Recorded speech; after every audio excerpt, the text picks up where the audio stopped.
আমাদের ম্যাক্সিমাম মায়েদের মনে খুব কমন একটি প্রশ্ন থাকে, আমার বাচ্চাটা তো খুব অল্প বয়সে মুখে আঙ্গুল দিচ্ছে, এতে করে কি পেট খারাপ হবে বা অন্য কোনো ক্ষতি হতে পারে? সো নো ওয়ারিস। গবেষণায় দেখা গেছে যেসব বাচ্চারা মুখে আঙ্গুল দিয়ে থাকে সেসব বাচ্চাদের খুব ভালো কিছু বেনিফিট হয়ে থাকে। অ্যান্ড আমার আরাফও খুব ছোটোকাল থেকেই মুখে আঙুল দিয়ে থাকে, বাট এখন পর্যন্ত ওর কোনো ধরনের পেট খারাপ বা ক্ষতি হয়ে থাকে না। তো গবেষণায় যে ৩টি বিষয়ে বেনিফিট পাওয়া গেছে সেই জিনিসগুলো ফার্স্ট অফ অল, যেসব বাচ্চারা মুখে আঙুল দিয়ে থাকে খুব তাড়াতাড়ি কথা বলতে শেখে। সেকেন্ডলি, সেসব বাচ্চাদের খুব তাড়াতাড়ি মেধার বিকাশ ঘটে। এবং থার্ড, সেসব বাচ্চাদের টেস্ট বার্ডেন বুঝতে খুব ইজি হয়।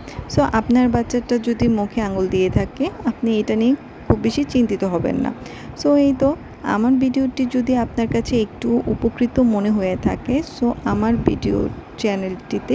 ইউটিউব চ্যানেলটিতে বেসিক্যালি আপনারা সাবস্ক্রাইব করে দিবেন এবং ভিডিওটি ভালো লেগে থাকলে একটি লাইক এবং কমেন্টস অ্যান্ড শেয়ার করে দিবেন। ধন্যবাদ।